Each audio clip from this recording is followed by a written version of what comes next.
Bonjour tout le monde, bienvenue à la première partie de notre révision de laboratoire. Fait que dans le fond, dans le document que je vous ai distribué, j'ai séparé trois grands thèmes pour notre révision. Le premier thème, c'est la linéarisation des équations. C'est peut-être le thème le plus central à notre cours. Donc, on va regarder des modèles physiques, on va regarder des relations entre des variables dépendantes, indépendantes, on va avoir des paramètres à calculer, puis il va falloir découvrir si les relations sont linéaires ou non, linéariser si c'est nécessaire, choisir un nouveau x, un nouveau y pour que la relation devienne linéaire, et être capable d'établir les relations qui vont nous permettre de calculer les paramètres inconnus de notre expérience avec les données de la régression linéaire, donc avec le résultat de la pente et de l'ordonnée à l'origine. Dans ce premier vidéo, on va s'attaquer aux situations que j'ai présentées numéro 1, 2 et 3, qui sont toutes basées sur le même modèle physique. L'équation qui relie les variables dépendantes et indépendantes est toujours la même, mais quand on change d'une situation à l'autre, ce que je fais, c'est que je fais juste comme changer qu'est-ce qui est la variable dépendante, qu'est-ce qui est la variable indépendante et quels sont le ou les paramètres à calculer. Dans cette vidéo, je vais non seulement résoudre les problèmes puis vous donner les réponses, mais aussi vous expliquer toujours c'est quoi mon raisonnement pour que vous soyez capable d'appliquer le même type de raisonnement dans l'examen de laboratoire au numéro que je vais vous donner. Donc voici la situation numéro 1. Ici, là, je ne vous dis pas du tout que représentent les paramètres. Je leur ai donné des lettres. J'ai choisi des lettres grecques au hasard, ok? Il n'y a pas d'unité, il n'y a pas de comme quelle expérience physique ça représente vraiment. On veut juste comprendre de façon très générale le concept de linéarisation. Fait qu'il y a une expérience physique quelconque qui fait intervenir un paquet de variables. Ici, on a alpha, on a bêta, on a delta, lambda et θ. Dans la première situation, je spécifie que ce qu'on a fait en laboratoire, c'est qu'on a fait varier la variable indépendante, c'est la variable bêta, c'est celle qu'on a contrôlée. On a pris la mesure d'une autre variable, la variable alpha. Puis le but de cette expérience-là, c'est de calculer delta et de calculer lambda. Il reste juste une variable dont j'ai pas parlé, c'est la variable θ qui se retrouve ici dans l'équation. Fait que ça, il faut juste prendre en compte que c'est une constante, un paramètre qu'on serait capable de mesurer dans l'expérience, mais qui n'est pas une variable. C'est pas quelque chose qu'on fait évoluer pendant l'expérience. C'est juste quelque chose qu'on peut mesurer puis qui est constant. Donc, c'est une constante. Répondons à la première question. Fait que je veux choisir quoi mettre sur mon axe des x puis sur mon axe des y pour faire une régression linéaire. Je sais que l'axe des y va toujours devoir correspondre à ma variable dépendante. Fait que le alpha, il va devoir avoir rapport avec y, puis mon axe des x, ça va toujours avoir rapport avec ma variable indépendante. Si la relation entre les deux paramètres, alpha et bêta, est déjà linéaire dans mon modèle physique, c'est super simple, je vais dire x égale bêta, y égale alpha, et j'ai une relation linéaire, je vais faire ma régression comme ça. Si la relation n'est pas linéaire, là, il va falloir choisir une fonction de alpha, une fonction de bêta pour définir un nouveau x et un nouveau y. Regardons notre équation. Ce que je vais faire, juste pour vraiment mettre en évidence qu'est-ce qui est dépendant puis indépendant, je vais réécrire exactement mon même modèle physique, mais je vais dessiner en vert tout ce qui dépend de ma variable dépendante et indépendante. Allons-y.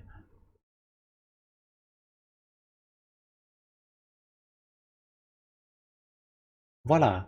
Dans cette équation que je viens d'écrire, là, tout ce que j'ai tracé en bleu, c'est des constantes. Il y en a qui sont connues comme θ, il y en a qui sont inconnues comme delta et lambda, mais ça reste que c'est des constantes. C'est peut-être une façon compliquée d'écrire des constantes, mais c'est juste des constantes. Quand je regarde cette relation, je me dis, est-ce que la relation entre alpha et bêta est linéaire? Bien, ici, qu'est-ce que je remarque avec mon alpha? Mon alpha, il est tout seul de son côté de l'équation, c'est ma variable dépendante, c'est comme ça va avoir rapport avec mon y. Qu'est-ce que je remarque en regardant mon alpha? Mon alpha, il n'est pas dans une fonction, il n'est pas dans un sin costan exponentiel, il n'est pas à la 2, il n'est pas racine carrée, il n'est pas au dénominateur, il est exposant 1, il est au numérateur, il n'y a comme rien qui influence mon alpha. C'est la même chose pour mon bêta. Mon bêta, il est de l'autre côté de l'équation. Oui, il est multiplié avec un log, mais il n'est pas à l'intérieur du logarithme. C'est pas log de bêta, c'est bêta fois log de delta. Tout ça ici, là, ça c'est une constante. Donc, alpha est égal à bêta multiplié par une constante, plus, tout ça aussi c'est une autre constante, plus une constante. Donc, est-ce que la relation est linéaire? Oui. Est-ce que y est égal à ax plus b? Oui. Si je remplace alpha directement par y et bêta directement par x, je vais trouver une équation de la forme y égale ax plus b. Je l'écris.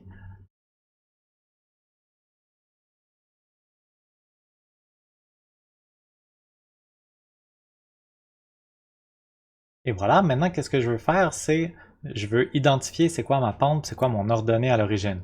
Ben, la pente, c'est ce qui multiplie x, puis l'ordonnée à l'origine, c'est ce qui est ajouté à tout ça.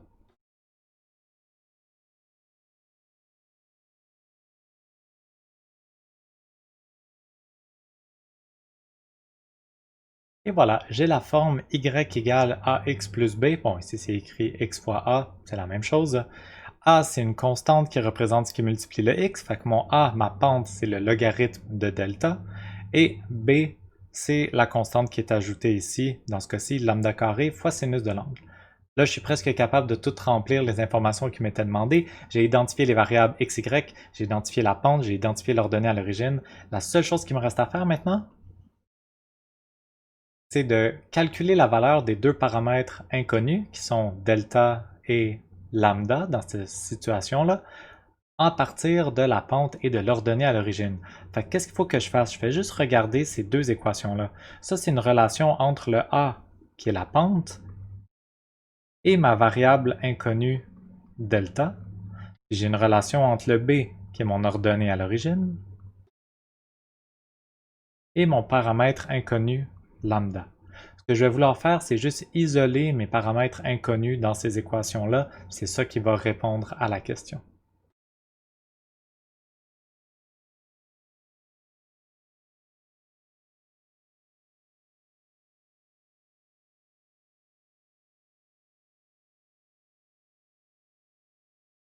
Et voilà, on a fini de répondre à la situation numéro 1. Fait qu'on a pris ces relations-là. Quand j'envoie le log normalement c'est comme le log en base 10, fait que ça fait 10 exposant A de l'autre côté. Puis ici, ben, j'ai juste isolé mon lambda et ça me donne la relation qui est ici. Ça serait vraiment le but de mon expérience physique. J'aurais collecté plein de valeurs de x et de y, de alpha et de bêta. J'aurais mis ça dans Excel, j'aurais demandé à Excel de me faire la régression linéaire. Puis Excel, ce qui m'aurait redonné comme résultat, c'est la valeur de la pente et de l'ordonnée à l'origine. C'est la valeur de A et de B. Puis à partir de la valeur de A et de B, j'aurais été capable de calculer mes deux paramètres inconnus, delta et lambda. Ici, la valeur de θ, elle aurait été mesurée aussi en laboratoire. Là, toutes ces valeurs-là auraient des incertitudes. Il faudrait que je sois capable de calculer l'incertitude de mon delta et de mon alpha. Je garde ça pour une prochaine partie de notre document de révision. Maintenant, continuons avec la situation numéro 2. La situation numéro 2 est presque identique. Je vais juste changer qu'est-ce qui est les variables dépendantes, indépendantes, puis quels sont les inconnus qu'on veut calculer. Nous voilà dans la situation numéro 2. Fait que j'ai exactement le même modèle physique, mais cette fois, les variables indépendantes et dépendantes sont θ et alpha. J'ai mes deux inconnus que j'ai tout de suite tracés en jaune, delta et lambda, ça reste pareil. Fait que je vais commencer par juste, dans cette équation-là, utiliser mon code de couleur, fait que tracer en vert ce qui est une variable, quelque chose qui varie tout au long de l'expérience, les variables dépendantes et indépendantes. Et voilà, tout ce qui n'est pas tracé en vert, c'est une constante tout le long de l'expérience. Est-ce que la relation entre alpha et θ est linéaire? Ici, la réponse c'est non. Alpha est pas du tout problématique, est encore au numérateur et pas caché dans une fonction, mais la variable θ, elle, est cachée à l'intérieur de la fonction sinusoïdale. Fait que si je trace A en fonction de θ, ça va me donner le graphique d'une fonction sinus, c'est pas ce que je veux. Je vais devoir définir un nouveau x puis un nouveau y. Très simple de choisir un nouveau x puis un nouveau y dans ce cas-ci. Regardez, le alpha, il ne me dérange pas du tout. Alpha, c'est ma variable dépendante. Dépendante, ça veut dire y, puis le alpha, il est déjà pas dans une fonction. Fait que le alpha, il n'y a pas de problème, je vais tout simplement le remplacer par y, puis écrire que y est simplement égal à alpha. Mais le x, par exemple, il va être légèrement plus compliqué, parce que j'ai ma variable indépendante qui doit être associée à mon x. Le θ il est caché dans une fonction sinus. Ben, tout ce que je fais là, c'est que je vais juste prendre ma fonction sinus. Dire toi maintenant tu t'appelles x. Donc x c'est égal à sinus de l'angle θ. Comme ça fait disparaître le sinus parce que sinus il est inclus dans ma nouvelle définition de x. Et toutes les constantes qui sont ici, ben, ils vont rester là.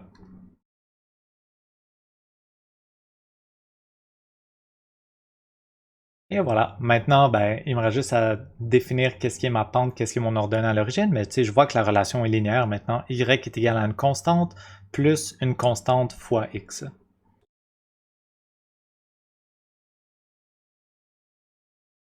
Donc, y égale ax plus b ou b plus ax.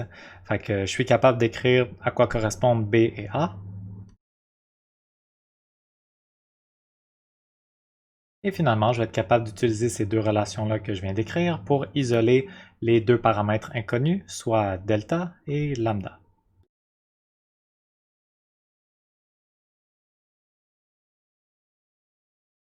Et voilà, c'est tout pour la situation numéro 2. Il y a juste une petite subtilité que je veux mentionner à laquelle il faut faire attention. Quand j'ai choisi de définir mon sinus de l'angle θ égale x, c'était un bon choix. Puis ici, c'était vraiment comme le seul choix qui allait bien fonctionner.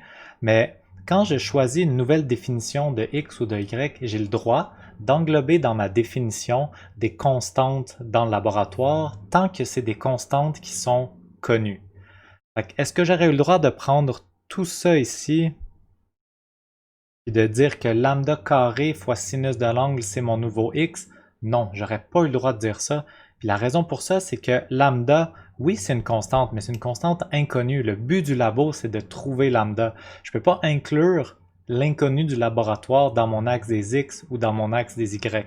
Tous les inconnus du laboratoire doivent être soit dans la pente, soit dans l'ordonnée à l'origine, jamais dans la définition de x puis de y, parce qu'on les connaît pas, c'est des inconnus. Fait que si je garde un inconnu dans mon x, je serai pas capable de placer mes points en x sur le graphique parce qu'ils vont inclure un inconnu. Vous voyez ici, j'ai juste tracé mes deux choses inconnues en jaune pour dire ça, ça peut pas être inclus dans la définition de x ni de y, ça doit être dans la pente ou dans l'ordonnée à l'origine. On va regarder ensemble la troisième et dernière situation pour ce modèle physique-là, fait qu'encore deux variables dépendantes et indépendantes différentes, on va voir ce que ça change. Donc c'est reparti pour une dernière fois avec le même modèle. Cette fois, j'ai un seul inconnu, c'est alpha, puis mes variables dépendantes et indépendantes sont delta et bêta. Je vais les dessiner dans mon équation. Ok, là ce que je vois, c'est que les variables dépendantes et indépendantes sont tous les deux du même côté de mon modèle physique. Fait que c'est un petit peu problématique, il va falloir que je joue un petit peu avec mon modèle pour ramener comme ma variable. J'aimerais bien avoir ma variable indépendante de son côté, puis ma variable dépendante avec les autres constantes de l'autre côté. On va regarder qu'est-ce qu'on est capable algébriquement de faire avec ça.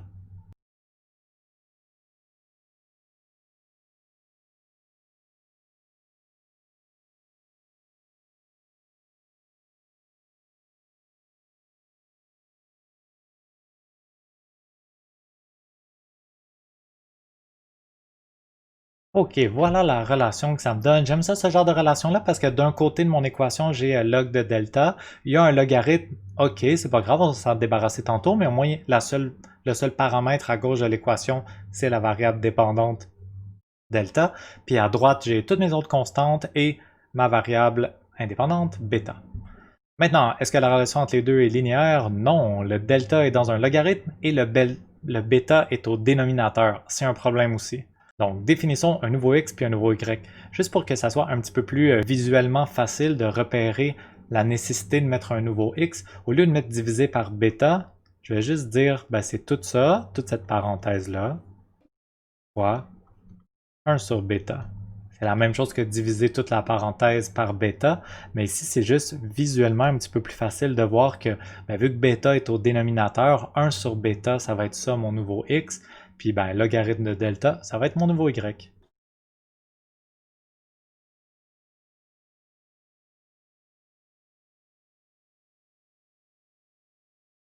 Maintenant il me reste à identifier ma pente et mon ordonnée à l'origine, fait que ce qui multiplie x c'est la pente, puis ce qui est additionné à tout ça c'est l'ordonnée à l'origine. Qu'est-ce qui est additionné à tout ça? 0. L'ordonnée à l'origine c'est juste 0.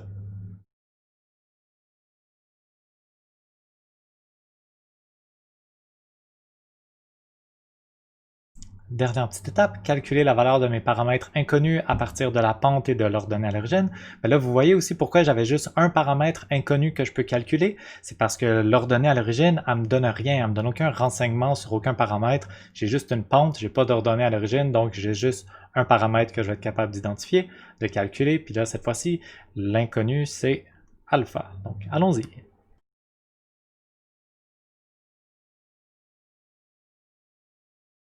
Et voilà, je suis capable de calculer alpha avec la pente qui proviendrait de mon fichier Excel et à l'aide de deux autres paramètres lambda et θ qui seraient mesurés au labo.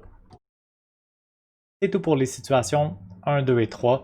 Fait qu'il n'y a pas de gros changements pour les trois autres situations, 4, 5, 6, il y a juste un modèle physique différent, puis on se pratique à utiliser encore la même approche pour trouver notre x, notre y, notre pente, notre ordonnée à l'origine et calculer nos paramètres inconnus. C'est tout pour cette vidéo, j'espère que ça a éclairé les choses si c'était pas déjà clair, puis on se revoit dans le prochain.